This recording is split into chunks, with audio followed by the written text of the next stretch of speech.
Hello, welcome to this week's edition of the Turning Points podcast.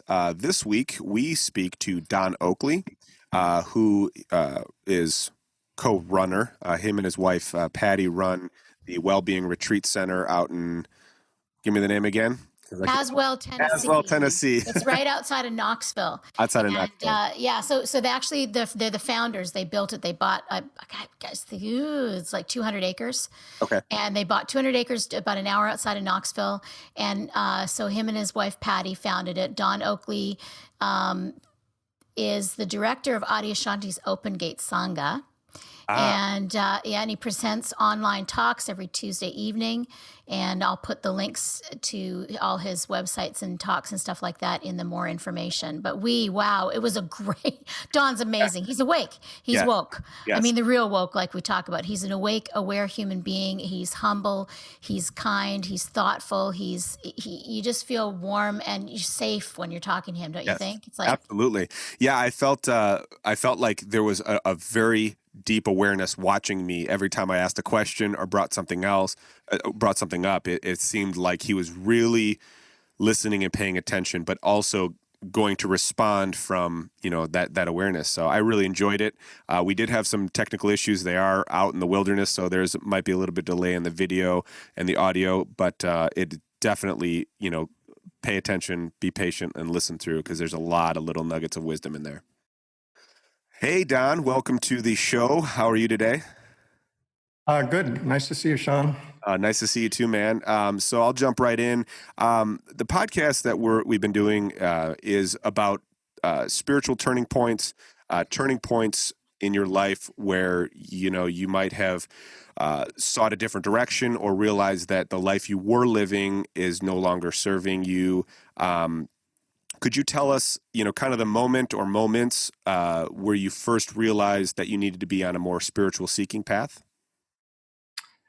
There was sort of a critical moment. I wouldn't have called it spiritual at the time, but it turned out to be that way. I'd been a pretty good student through high school, good kid, interested in athletics. I went to Princeton, and it just got more and more difficult for me to be there and feel like it was anything that I could relate to. So up until that point, I was just sort of going along with the program. And I ended up getting to a point where I was unable to convince myself that I could do that any longer. And it was about 5 months before graduating, and I dropped out. I was in the middle of the Vietnam War. I enlisted into the Army, and then called my parents. wow. So that was sort of a point where, in some sense, you could say it was the dumbest thing I could possibly do, but from another sense, looking, and it could have been catastrophic, but looking back on it now is sort of the first decision that I made that was really my own decision. And it also sort of cut the trajectory that I was on. And, I sort of never went back on that path that I had been placed on as a kid and teenager, and just sort of bought into it. So in some sense, it sort of set me adrift. And fortunately, I didn't go to Vietnam. I was out of our Army class of 155 people. There were 5 people who didn't go to Vietnam. And fortunately, I was one of them, and spent a couple of years in Germany, and it was actually a good experience. But I wouldn't have defined it as spiritual in any sense in that way. I wasn't interested in spirituality. But what I was interested in was what this life was about, and trying to understand it just on, just this, you could say, plane of existence, to really understand what that was. And so my reasoning at the time was, I just need to get this Army out of the way, and then I can go on living my life. And so after that, I felt like I was sort of on my own path, and I didn't realize till quite a bit later that what I had been seeking in life had anything to do with spirituality or religion. I hadn't been interested in that, well, probably ever, but, consciously not since, early teenagehood. So yeah, I would say that was a sort of one of my first turning points. I don't know whether it was precipitated by this other event that happened maybe within the year prior to that. But in high school, I used to row, two people in a boat rowing sculls, and with a kid that lived in the neighborhood. And his younger brother and sister were killed right outside our property on the highway. And that, as a 19-year-old, I didn't understand that. It affected me in a way that I couldn't really explain at the time, but I think it also contributed to wanting to look at life differently somehow than just the pre-programmed life that I'd been living up to that point. So you were what it sounds like is you were living a life that was somewhat designed for you by maybe your household, your parents, or your culture. The time of that you were growing up at that age. It all kind of curated this path, and you had a huge moment where you just put a big shunt right in the middle of that that programming. And so you said it was about 19 where you had that kind of death experience, but then must have been 3 or 4 years later.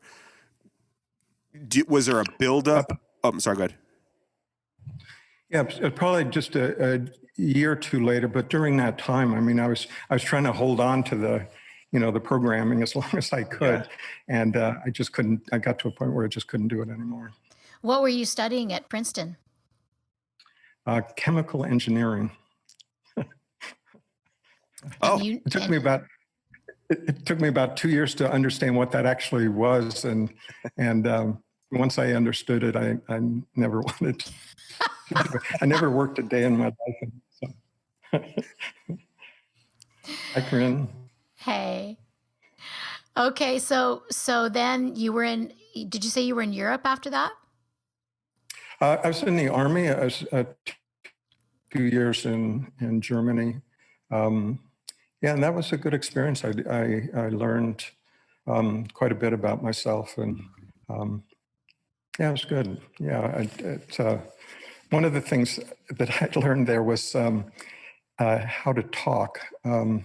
I'd been just painfully shy as growing up, even through college, and one of my jobs in the Army was to give top secret briefings in a blackout room with maps of Eastern Germany, and anyway, I knew stuff, and so I used to give briefings, but I could do it. Everybody was focused on the fluorescent tip of my pointer, so they weren't really focused at me, and that gave me the ability to actually talk in front of people. I like how your rebellion from your social programming was to join the Army and then have to do top secret briefings in a dark room. Most people's rebellion ends up being far worse than that experience, but that's a huge responsibility. Have you always taken on a lot of responsibility in your life, or just does responsibility gravitate towards you? It varied. Yeah, I mostly retired early and then got responsible later. I don't know. That sounds pretty responsible to a top secret debriefing in Germany. And you mentioned that that was the first time it felt like you made your own decision. Can you explain that more? Yeah, I mean, up until then, I was just sort of going along with what was expected of me, what people told me I was good at, and I thought, well, okay, I guess I'll do that then, and without really considering what I actually wanted to do, or because I didn't know, and it wasn't directed towards spirituality at all, but it was really about this search for what gave meaning to this life, and So I lived out in the woods in West Virginia for several years. I, painted houses and did odd jobs to make some money every once in a while. I spent a year and a half traveling around the world when Muslims still liked us, and it was relatively safe to do that. But driving, spending 6 months in Europe, driving around, driving across Asia to Afghanistan, and trains through Pakistan, and spent several months in India, and hitchhiked down through Malaysia and across Australia, and so it was just really a way to see other people live. And I think at that time, I framed that journey in terms of what do I want to do and where do I want to live. And after a year and a half, all I could conclude is that it wasn't actually all that important where I lived, and the what to do part was sort of an evolving thing. So it wasn't until I was about 39 that I actually started, that I actually worked for somebody else, had a job. And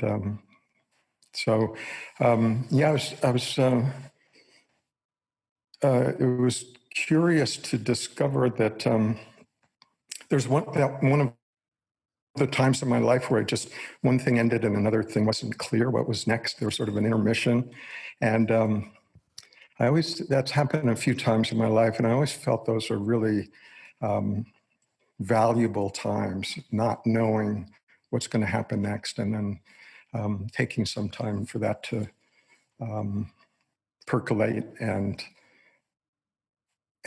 being surprised by the direction that it went. So anyway, I found myself for the next, almost 20 years, just working in the business world. So you took about 20 years off from, following the programmed life, figured out kind of what worked for you, what direction you wanted to go, and then you actually got into, was it chemical engineering then that you used later then, or? No. Oh, okay. No, I never did any chemical engineering, but I did like to build things. And so when I was about 39, I had to relearn a fair amount of engineering. Eventually got licensed as a civil engineer. I used to do consulting work, started my own business, built houses, did land development, did engineering plans. So I did that real intensively for, 15 years till I was about 55. And during that time, I started to, and during that time, I didn't meditate. I didn't seek out spiritual teachers.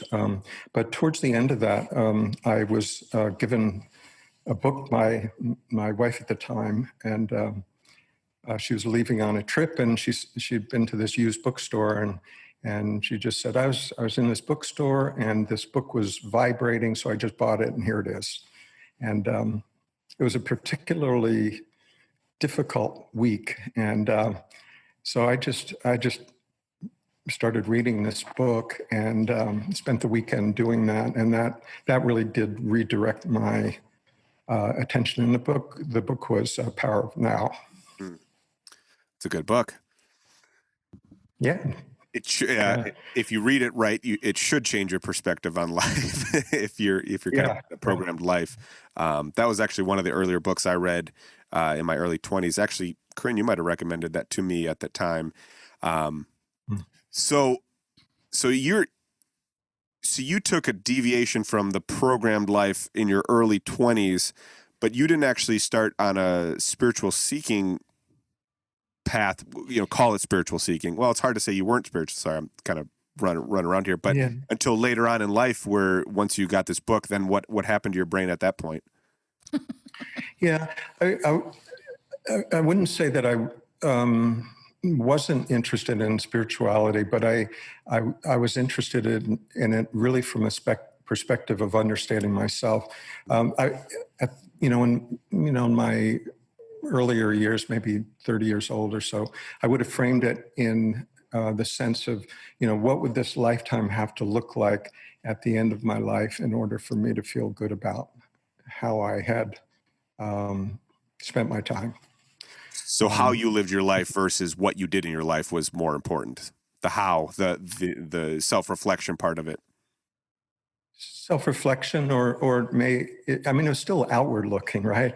Yeah. It took me a long time to sort of change the direction of that I was looking.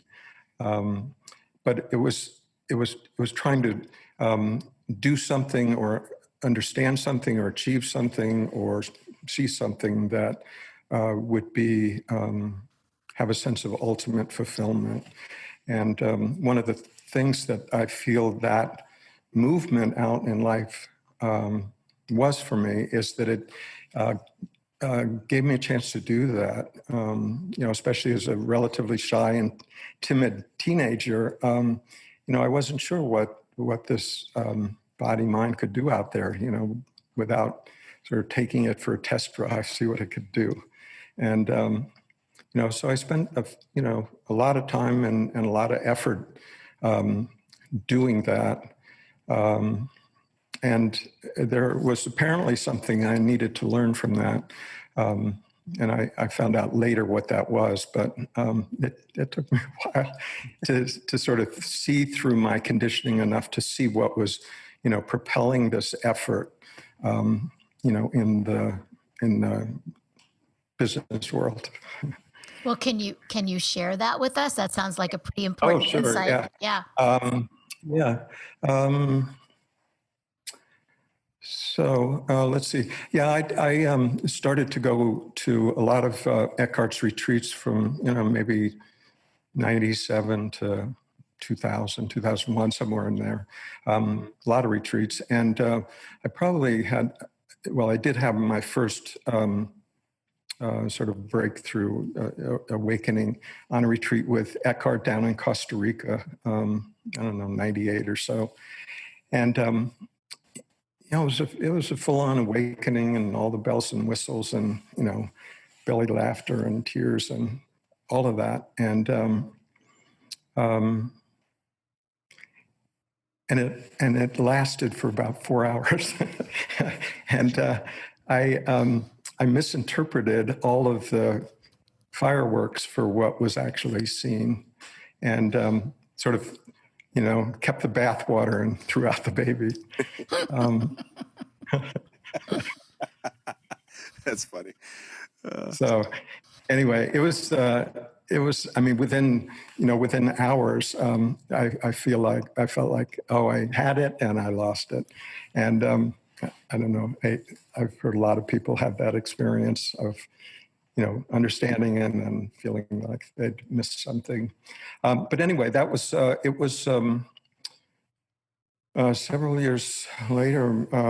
It wasn't until 2004 I'd heard about Adyashanti on Eckhart's retreats, and looked him up on the website, and liked the fact that he was sort of a blue collar guy, wasn't a professor of philosophy, I was out in Portland in those days, and I had a chance to go see him at a retreat in, I think, 2003. And then I just went on every retreat and weekend that I could with him over the next several years. And there were a lot of those. Anyway, it was in 2004 that I had a subsequent awakening that I actually understood, that stuck. And the key piece of advice that Adyashanti had given me was that about awakening is, don't try to hold on to it. Just because of that tendency of the ego. So this is really good, I'm going to hold on to it for all I'm worth. And that's the tendency, but it's also grasping, right? Just trying to hold on to something that, from a personal point of view, that's actually not what it's about. So anyway, there was, some subsequent shifts there, but the question that you asked me about, Corinne, was I had seen this. I had seen the nature of awareness. I knew that that's what I was, but you can see that without it fully penetrating this body mind. And so it was probably maybe 2 years after that, a year and a half, 2 years after that awakening that remained, that I was driving. Someone else was in the car. I pulled up to a stop sign. I was still working, 80 hours a week and, fully occupied in this business world. Pulled up to a stop sign. And before I pulled away from the stop sign, just, 10 seconds, I had this realization that everything that I was doing out of a need for respect and appreciation. Mm. And it wasn't an awakening, but it was a realization of some core motivation that I had that was sort of driving all of this effort, to sort of, I don't know, justify my existence or, prove something to myself or others, or, but in the moment, I just saw the extent of that conditioning. How the extent to which I would expend my life energy, sort of supporting that illusion. It was pretty devastating, actually. And it was within a year after that I sort of backed out of everything that I was doing, sold the business, moved everything.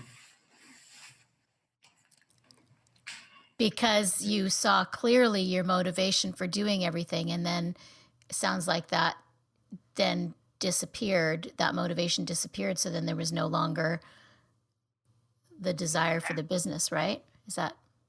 Yeah.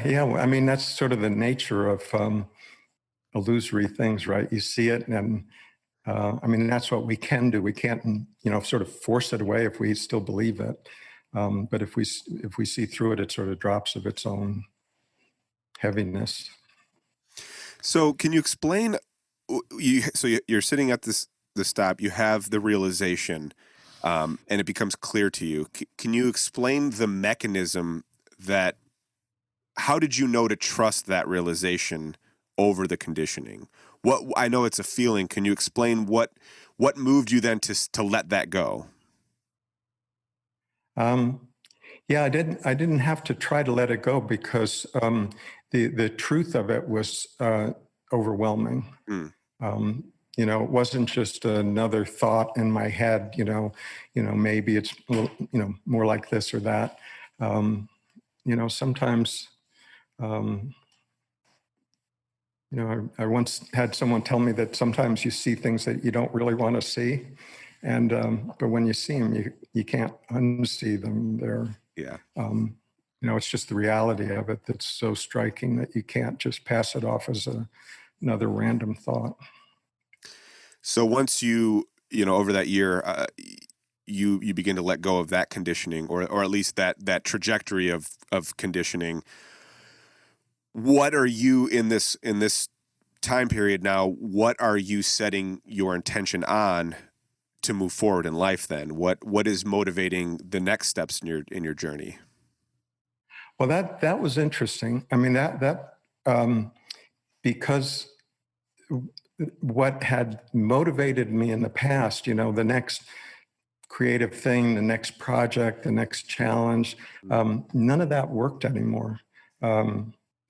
And so there was a period where things were fine. Everything was good. Awareness was, recognized. But there was sort of dryness to everything, sort of like, where's the juice? And that was a really interesting period. And because any intention just fell flat. Anything that had motivated me in the past just didn't work anymore.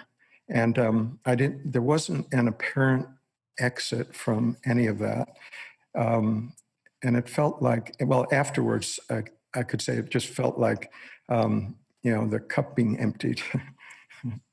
And it got real empty. Sorry, I don't mean to laugh at you. That's just, Yeah, sorry, I felt that when you said that. It hit me very strongly. It was very empty. yeah, yeah, yeah. Um, so yeah, just real dry and sparse, and that lasted a while. It lasted, I don't know, a year and a half. And so during that time, I wasn't really doing all that much. I ended up, after I sold this business, I ended up working as a volunteer in Adyashanti's office for about the next 3 years after that, for some hours during the day. But other than that, I wasn't doing much. Now, once you started Yeah. doing more Adyashanti retreats, I'm assuming you started a meditation practice, or did you start a meditation practice before that with Eckhart during his? For that card, yeah, Okay, so you yeah. had started a meditation practice, and was that something that you would put a lot of benefit in, being able to manage these, bigger shifts of realization in your life? Um, well, I would say meditation for quite a few years was frustrating. I don't know if anybody else has ever had that experience, but No.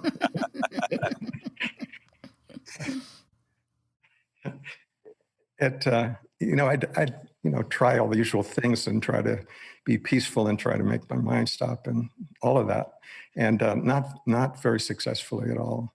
Um, but what I did realize eventually was that that wasn't actually the purpose, as I see the main purpose of meditation.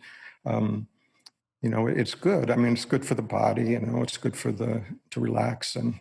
Um, but what I see the real purpose of meditation is that we get a real up close and personal look at how the mind works, Mm. and because there's nothing else going on. And but if we're trying to manage the mind, then we're still totally involved in the mind, and that's the frustrating part. So when I finally realized that it was okay just to let the mind do what it does and watch what happens, then it was easy. I mean, then it was actually, for a change, it was a pleasant experience. So Absolutely. that's my experience in meditation. That's a So, but that's a that, go ahead. no, I was going to say that's a great distinction because I think, it's the first thing people ask about meditation is why do I have so many thoughts? So that's a nice distinction, for Yeah. you to make that. And so what Sean and I talk about a lot on these podcasts is the mechanism behind, like, so many people have what we're doing specifically in this podcast is talking about the conditioning turning points, spiritual seeking turning points, and it's so interesting that everybody has, all the seekers that I know can usually pinpoint the time and then the times along the way that there's these different shifts, and so even beyond that because you're talking about your conditioning dropping away automatically, and there's not even it just happens, right? When it happens, it just happens. So what even, I don't know if you can speak to, like, what is the mechanism behind all of us having such different turning points? Well, it seems like most of the people that get into this, that are actually willing to look at what this life is really about, who's living this life, only get there when something interrupts their idea of what life should be. I mean, growing up, I was, I don't know if I was taught or just assimilated this idea that, you grow up, you go to school, you study, you get married, you have kids, you have a good job, and life is good. But, when you talk to people who've gotten into spirituality, there's usually an interruption at some point. There's something happens, whether it's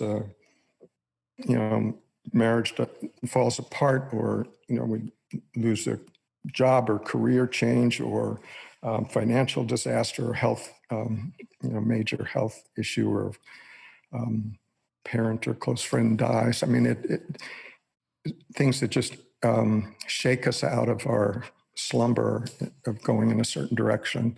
So it almost seems like, it's not universally true, but it almost seems like something has to sort of shake us a bit to get us to be willing to even question the conditioning that we have. Some of those instances, they feel really painful. We could say, well, I feel, disillusioned about life, or, my career, my marriage. But, it can be good to be disillusioned, right? If we're illusioned to start with, getting disillusioned is good, right? It sort of allows us to see through the filter that we've been living in. So I think that just sort of opens us up to being willing to look at things a little more broadly, to question the beliefs that we've been brought up with. And that questioning is sort of the beginning of it, to really ask really good questions like, is this really true? Is it my assumption that, for example, is my assumption that my brain generates consciousness? Is that true? Or do I know it's true? Or, could it be, the consciousness animates the brain? Could that be true? So if, good starting point for really looking is to be willing to ask questions about things that we just assumed were true. Those seems to be the most fruitful kinds of questions. Yeah, and then the next part is having to deal with the answers that come up from within, and actually looking at the self-reflective, how that actually fits in. And I think it's interesting. There seems to be a fluidity in the couple stories that you talked about, where it's like, had this realization, it put me on a different path, and then you're on that different path. And I think that inner, what I've experienced, and I think what a lot of seekers experience, is you ask the question, you get the answer, but you don't want to trust the answer. You don't want to believe the intuition that is guiding you out of the programming, out of that conditioning. And that's where I think I get really intrigued in the mechanism that glues that all together, that process of, okay, here's the question. Here's the tumultuous self-reflection of looking for the answer, the real answer, the intuition, and then actually walking that process in life. And I find it fascinating, because I think there's an idea that once you're awake, once you have awakening, or you're a self-aware person, that doesn't happen anymore. And I don't know if that's true. It seems like that is the process. There's a question, there's a process, and then is there ever really an answer to some of these questions, or is it just puts you on a path to more questioning? Yeah. A couple of things there. One, I'd question the concept of a self-awake person. There's awakeness, and then there's this humanity. And what wakes up is actually, we wake up from this sense of personhood. And that, what argues with that is our mind that's used to being in charge, likes to be in charge, likes to be the manager. And that's what we've always gone to trust, our decisions and what we should do or shouldn't do. And suddenly, there's this awakeness that is more primary than our thinking, conceptualizing mind, that we recognize as being more primary. And the mind doesn't like that. So the mind will argue with it. So there can be the awakeness, the recognition of what I truly am is awareness. And there can still be this mental argument that's happening.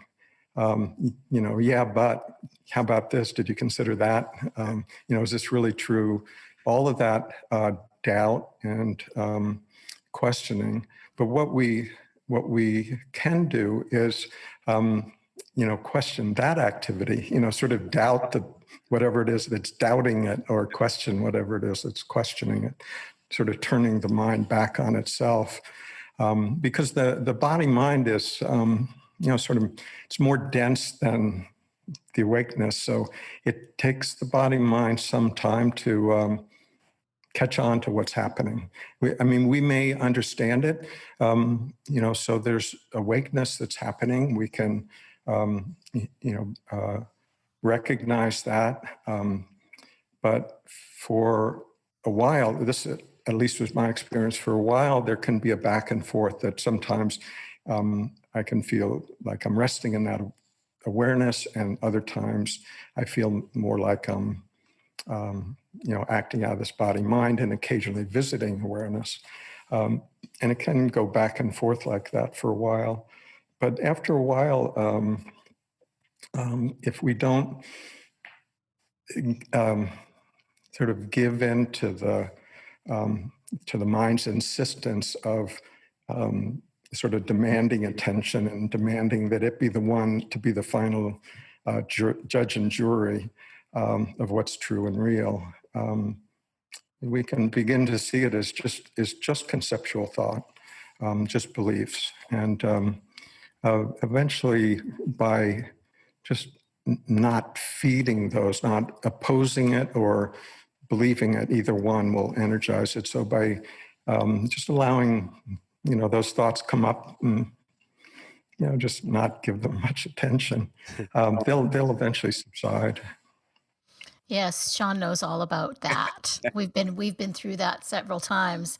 I have, and that's why we have together. So okay, so this is great. So I had this realization in my 20s when I did a big 30-day silent retreat. I definitely had some sort of awakening that was temporary. But I did realize that the innermost core of my being at that time, and I haven't been able to articulate it, and I'm hoping you can. But what I say is that I know for me that all the answers are in the silence, and that's why meditation has always worked for me.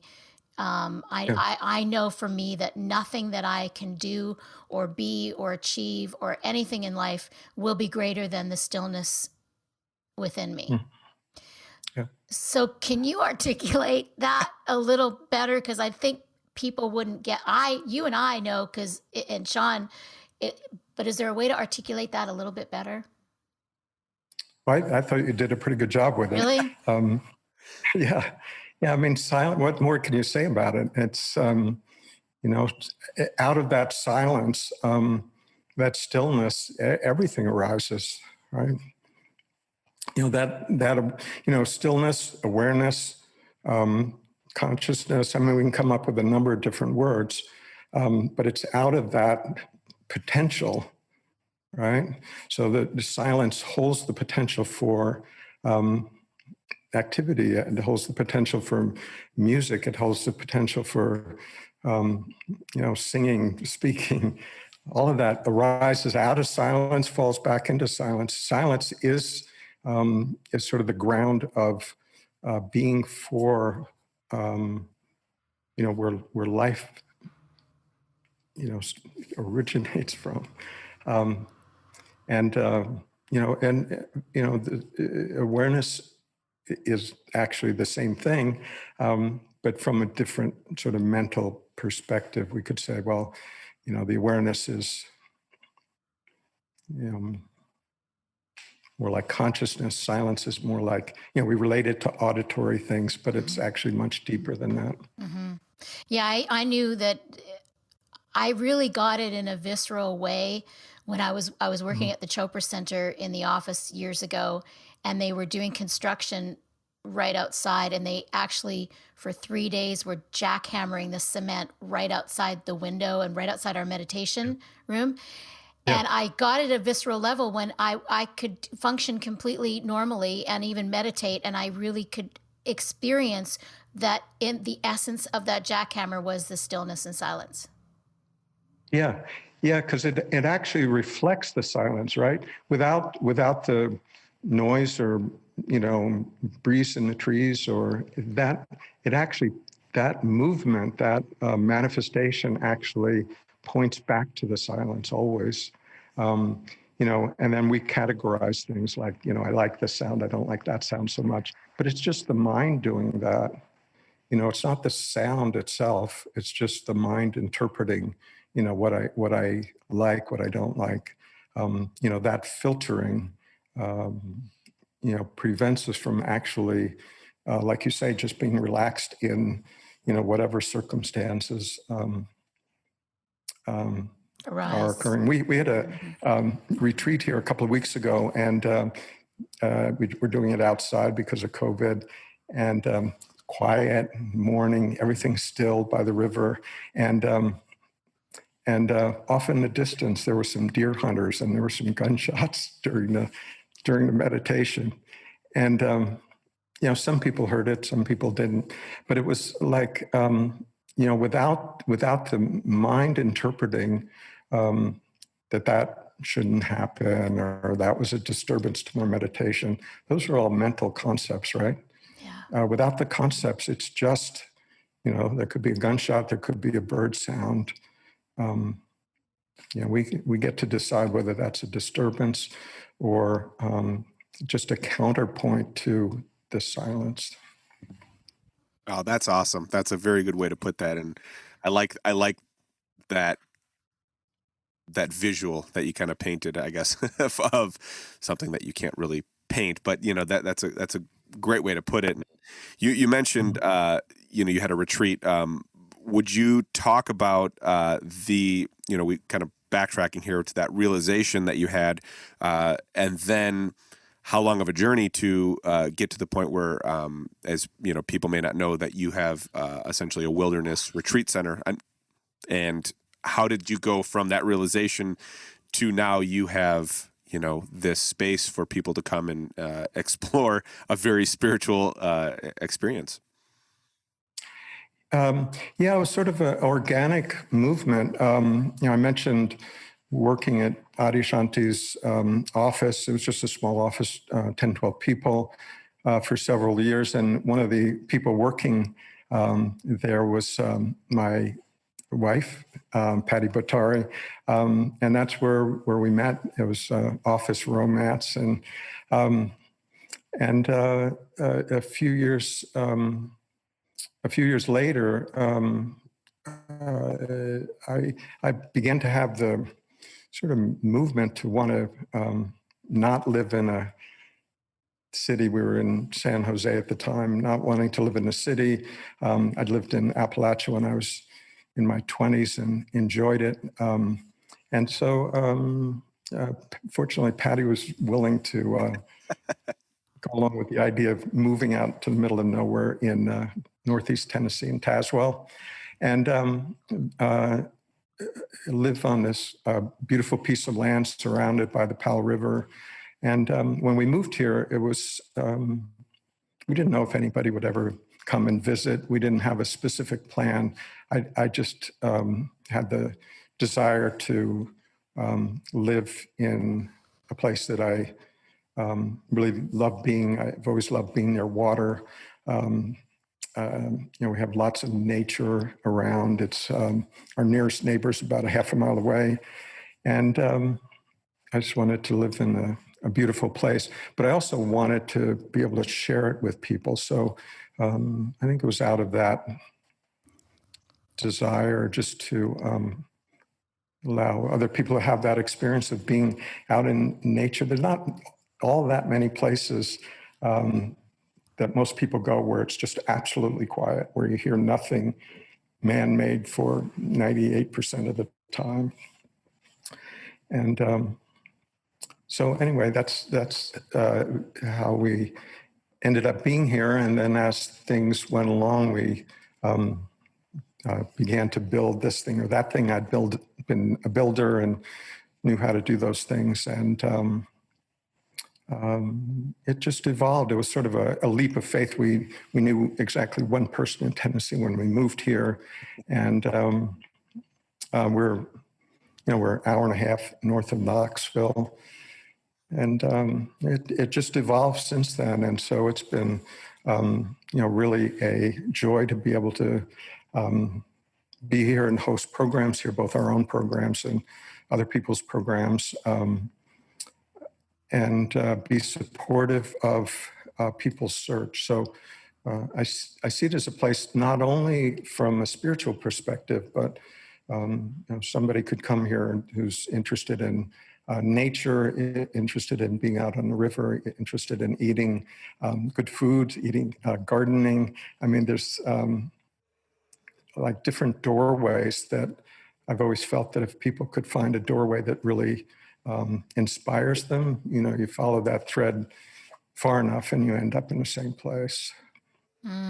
So that's what we've done. We've been here for about 11 years now, but now we have sort of a recognized retreat center, and we've been able to continue even during COVID times. We'd built a building that we didn't know why we built it at the time, but 5 years ago we built this open air pavilion on the river. That's where we hold outdoor events now. And so that's worked pretty well. And we have individual cabins where people can stay in, and so I've been happy over the last year, well, since last March, that we've been able to continue to function safely, even though we have COVID here. But it's been that whole process of creating a center has been really organic. We didn't have a long-term plan. It's far exceeded any ideas of what we may have thought originally it might have been, because we weren't sure what it was going to be, whether it was just going to be a place where a few friends might come and visit, or community or retreat center. We didn't actually know. It just sort of, we did what seemed like the next obvious thing to do, and it's continued to evolve that way. So, I when you talk about living life that way, I think of it as like living life as if you're at the end of the pull of the universe, just literally guiding you through the next step. And I think early on you mentioned being in spaces where you don't really know what the next thing is to do. Yeah. It's funny how difficult, I find it to be, where you have all this programming, you have all this social constructs, everything in this reality that is pointing you towards certain directions, and then there's this subtle gravity that is guiding you not necessarily in the same direction as all that programming and conditioning, and I find it interesting because early on in my life I've realized that I have somewhat of this intuition and this discernment about, okay, just go that way. And then, life kind of takes over and it kind of taints that relationship.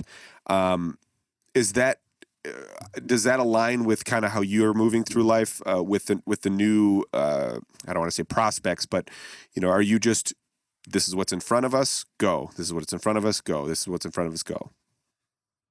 Yeah, it's like you say. I think we all have more intuition than we give ourselves credit for. I know when I was growing up and studying engineering, I didn't think that I had any creativity whatsoever. I mean, I could do math, I could do science, but creative, no. And what I realized some years later was that. That creative force wasn't coming out of sort of memory or what I knew. It wasn't something that I could dredge up by my own bootstraps. That it was actually more like, in Greek mythology, they had the muse, yes. Some outside force that inspired the artist. It felt much more like that the creativity was actually not something that we did as separate individuals, but something that we allowed to flow through us. Mm-hmm. And once I recognized that, then things seem to flow much more that way. And it's very much the same sense where it's not so much that me, with my personal willpower wants to do this. It's more like, life for this situation sort of nudges us in this direction, and without really giving us a reason why. It doesn't do the positives and negatives, and explain why this movement is suggested. It just sort of nudges us that way, and when we get used to that flow, I feel like we just come more and more into alignment with life, rather, what life wants to do more than what we as separate individuals want to do. And by allowing that to do that, sort of getting out of the way and allowing that to happen and to move through us, well, I mean, for one thing, it's a lot more fun. And for another thing, it's just a lot smoother. There's an intelligence that is possible to allow to flow through us. That intelligence is much more profound than anything that we can come up with out of our own brain power. It's also fresher. It's not coming from the past, from the memory, from our conditioning, from something that worked 5 years ago. It's something fresh, something that can be surprising, things that are creative, and when I think this is part of the process of we can have the awakening, but the body takes a while to sort of become more and more transparent, you could say. And as it does that, it allows this movement to flow, just more freely. It's not actually like it's an outside force, like some alien, but it's actually who we are. But when we're used to coming from the egoic perspective, it can almost feel like it's a breeze coming through us. Well, what I've been helping a few people with is like, as that conditioning starts to drop away, they feel like they've got nothing to hold on to. Yeah. That's true. And that's what I say too. I'm like, yeah, it's great, wonderful. Yeah. Well, and that's what's funny is we have these constructs of intelligence, and we assume that intelligence is, well, we're the most intelligent beings on this planet, right? Because we can build this, and we can have this, and we can have this. But intelligence, in the dimension of awareness is much more subtle. Plants are intelligent, animals are intelligent to different degrees. We don't operate like that because we have this holier than thou kind of attachment to our world. Really, it's like, well, we're the best. Sure, but are we right? Are we right? Are we operating in right symbiosis with our environment? And that's something that I don't think we humble ourselves to in a lot of ways, where intelligence can manifest in a lot of different ways. And I like the way you describe that. There's an intelligence that can navigate and guide you through things, and it is funner at times, I suppose, but it's also terrifying. Like when the floor drops out, like there's nothing to hold on to, and you have to build the trust. I think any gospel that talks about faith, faith is built from being in that space where there's nothing to hold on to, and yet you are still guided to a safe experience, or at least a fruitful experience. Yeah, I mean, that's what it feels like. It feels like suddenly there's nothing solid to stand on. And that's, I mean, it can feel, there can be fear around that, but it's not the experience itself that's fearful. It's what our mind tells us about the experience. It's like, oh my God, there's no ground to stand on. But from the experience itself is like, this is freedom, right? I've once heard it described as, it's the sense of sort of falling. But the good news is that there's no ground. Yeah, and if you have fear about it, you're like, oh shit, I'm going to hit the ground, and you're like, how the ground is gone, and if you align with awareness, you realize, oh, I'm flying through the ether. Let me explore this curiosity, playing with it, being in the playground of that kind of experiences. That's what it becomes. Yeah.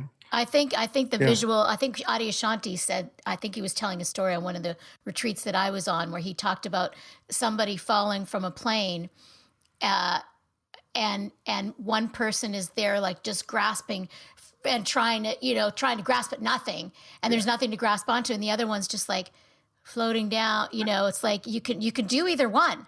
Yeah. You're still flying through space either way, but you can either grasp on, or you can just free fall and just enjoy the breeze. Yeah. I like that visual. Yeah, it's something. It's unusual. We're not used to it. We're used to defining ourselves in very, very conditioned ways, right? All the ways we define ourselves, our history, our storyline, our gender, our age, our etc. So when we realize that though all of those things, while they're true on a conventional sense, aren't really absolutely true. They're not actually define who we are. So that the mind can argue with that. The mind will say yes, but don't forget about me. And but there's that sense of freedom to be recognized that what we are essentially is spirit. I mean, that's what we're talking about, right? Formless awareness. Spirit is just another name for that. But when we recognize ourselves as that, then there's freedom to participate fully with life.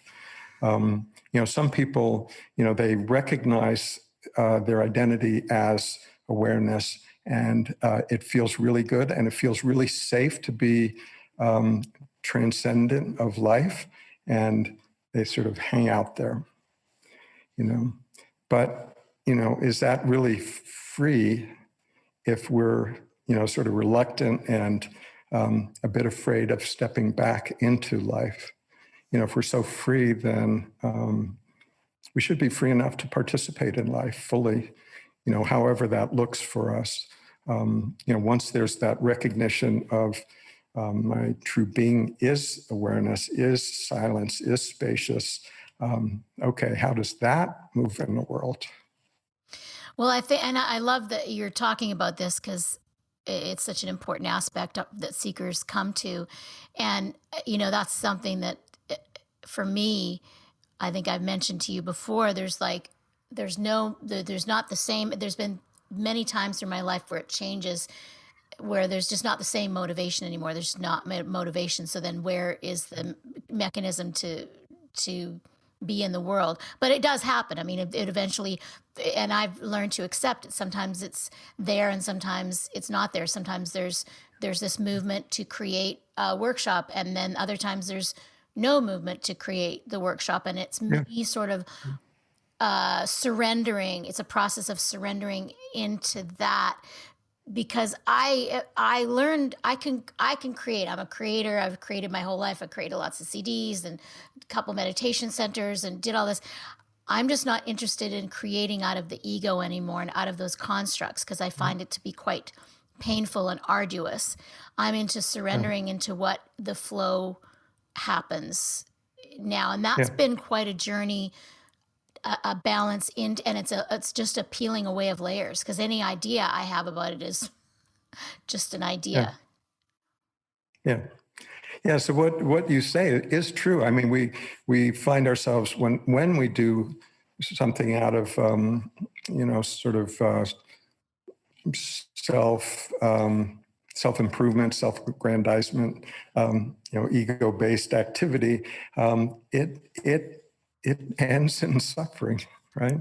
Because it's not ultimately true. It's not ultimately in service to life. It's when we act out of personal will like that, it's sort of like life tells us, the mechanism, the form of instruction is suffering, and it's a way to sort of point us back in the right direction. To say, well, that's not quite the right perspective, and so we can see that rather than sort of a painful thing that life is against me or conspiring against me. We can see it as life actually nudging us in the right direction. Just as you say that those periods are really useful in a way, and it's useful to explore things in life and try them out and, not play it too safe, take some chances. And, sometimes we get our toes stubbed and that's how we learn. So I just see that as all, all along we're doing it with the best intentions that we can bring to bear in that moment. So, looking back, there actually is no blame in that sense. Whatever we may have done or not done in the past, it's like, at the time, with my understanding at that time, it was the best I could do.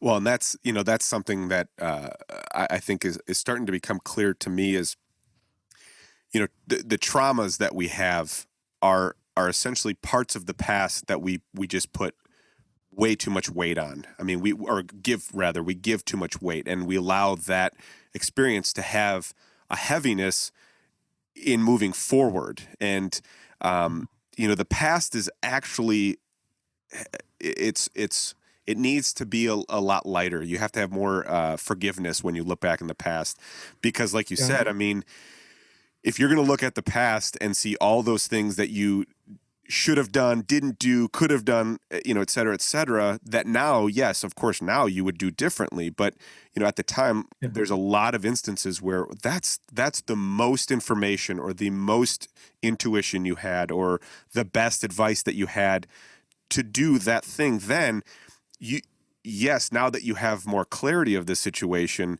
you can look at it and change it in your mind, but it's only going to be changed in your mind because that was that moment. And I think it's letting go of the guilt or whatever that is building up from that moment, and not letting it dictate moving forward. Likewise, with sorry, go ahead. I'll let you talk, speak about that, because I tend to get too crazy. Oh, not at all. But when you talked about, guilt there, it's the guilt, we feel like we're somehow, doing something righteous for ourselves by feeling guilty about something that we did. But what it actually does is block our ability to look at what actually happened. Yeah. Because we get caught up in a sense of guilt, and rather than just to recognize, okay, that didn't go well, and I'm going to take a look at it and see why not. See how I could do it better next time. See where I got tripped up. See where I got hooked. See what conditioning got triggered. That's useful. Feeling guilty actually isn't. But, we feel like we're doing some sort of service to ourselves by, well, at least I felt guilty about it. Yeah. You think that you're accomplishing a task when really you're just living in the trauma of that moment and not actually moving forward. And, and that's, kind of in line with, aligning with that intelligence, that spiritual intelligence that kind of nudges us through life. Mm-hmm. One of the things that I think I'm coming into understanding of is, and I think, Corinne, our conversation we had about manifest things as if you've already received it, or when you go to project a new project, if you go into it and say, all right, I'm going to do this with sheer willpower. I'm going to get to the end of this. And at the end of this, I will find fulfillment because I will have done another thing. I've built another thing. When you Right. do that, you're going to almost undoubtedly get to the end of that project and not have that fulfillment. Yeah. Likewise, if you align with awareness, if you align with spirit, and then you set off to do something, the whole time you are essentially living in fulfillment, living in pure awareness, living in, I'm already complete, I'm already fulfilled. This is just another curiosity unfolding, questioning, should I do this? And then it pulls you through that experience. You don't gain anything necessarily more than the awareness that you already had going into that, but the awareness still draws you into that experience. Yeah, exactly. Yeah, precisely. Yeah, that's the whole difference. If we say, well, I'll be fulfilled when this happens at some point in the future, what we're essentially saying is I'll be unfulfilled until then. Yeah. Yeah. That's great. I'd like to go back, if I could, John. You had asked something a bit ago that I feel there's something that I'd like to say about it. You talked about intelligence, versus our human intelligence versus some deeper life intelligence, and that sort of arrogance of humanity. To believe that somehow we're, as a species, superior to other life forms. But, trees, like you pointed out, have intelligence also. I mean, it's, as humans, we're entirely incapable of, standing out in the middle of the field and holding our arms up and being able to do photosynthesis, for example. We can't do that. But trees can do it, plants can do it.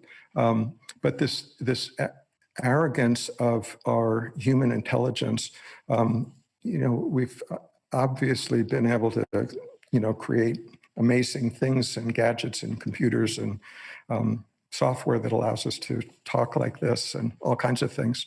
But we've also, using that same human intelligence, have created all of the big, problems facing the environment and food supply and civil unrest and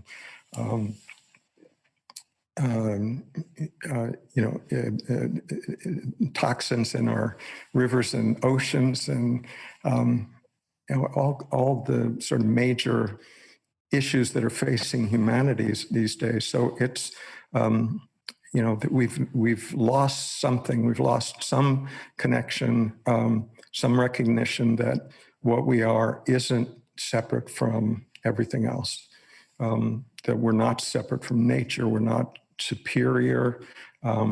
We have a particular ability to think and conceive and self-reflect, but other life forms have amazing capacities also. It's just sort of the human arrogance to see it as being superior and independent, and that belief has gotten us in a bit of a jam here. That sometimes people look to science as thinking, well, science will solve all these problems. Science is a tool, but it's not the only tool. And I think, the time has come to recognize that we're really indivisibly present from the rest of existence here, and to act that way. Yeah, man. And that's what's interesting is because we have such a strong ability to manipulate our physical environment with technology, we stop remembering to give back to the environment that we're taking from. And that's the interesting thing is, a lot of people want to go the other way and say, okay, well, we can't take anything from the environment. That's not how nature works. Nature has a very give and take relationship. And when there's nutrients needed from whatever, there's a communication that's happening. And we we pretend that we can't communicate with nature, but we can through observation. We watch all these processes happen, but we tend to choose to ignore what's happening in nature, as if it doesn't affect us.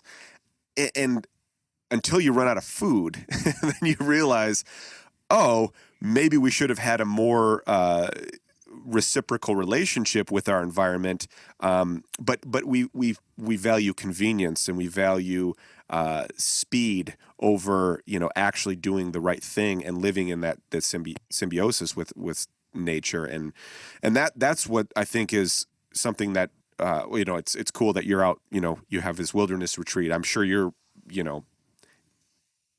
in abundance of that realization with nature, because you live amongst it. And Ivy House has a beautiful garden, and Corinne has been growing that relationship with nature. And I've just started a life of committing to living in my bubble of symbiosis and giving back, and I think there is a balance that can be achieved, but it takes questioning, it takes awareness, and science is a tool, and it's going to teach us a lot of great things about it, but also ultimately we all have to commit to living in a relationship with nature, not a dominance over nature. Mm-hmm. Yeah, I think this is in some respects, when people see someone committing themselves to a spiritual journey, it can look very selfish, right? I'm doing this to really understand who I am, and it can even feel like that for a while. When we look deeply enough, it can be a very introspective thing, but when we discover what we are, we discover, sort of the fundamental nature of everything, and it frees us to be able to act in the world from a different perspective than from a personal, will-driven activity. I mean, even if it's altruistic, right? An altruistic activity done from a personal, egoic standpoint is going to feel different than the same type of activity done from a sense of unity exists, that this is all a manifestation of awareness, all happening within the space of awareness. The awareness isn't personal. How does that look? How do I act when I understand that my neighbor actually is myself? It's not other than myself, essentially. We all can notice the differences, but when we're acting, when we're speaking from a sense of that underlying commonality, that we're all living this life together, in all kinds of varied manifestations, different personalities, etc. But yet that life is still being lived as and from that same source. That what our actions look like are quite different. That's a really beautiful way to put it, and we could talk for another hour easily, but it's already been over an hour, and it's a beautiful point to end on. That's why I'm doing what I'm doing, I guess, is that connection, that interconnectedness, that connection. So, Don, it's been such a pleasure, and I'm excited to have spoken with you and to hear your wisdom and hear a little bit more about your journey, from where you came, and we're also excited to talk to your beloved Patty next week also. So, Yes. We'll get the rest of the dirt on you then, I'm sure. Right. Yeah, thank you very much for having me on. I really enjoyed this time with you both. So thank you so much. Thank you. Thank you, man. Thank you for your wisdom, and I appreciate your outlook and just your pure hope. You have a hope about you for humanity and responsibility, and I appreciate that very much. So thank you very much for the time. Yeah, you're welcome.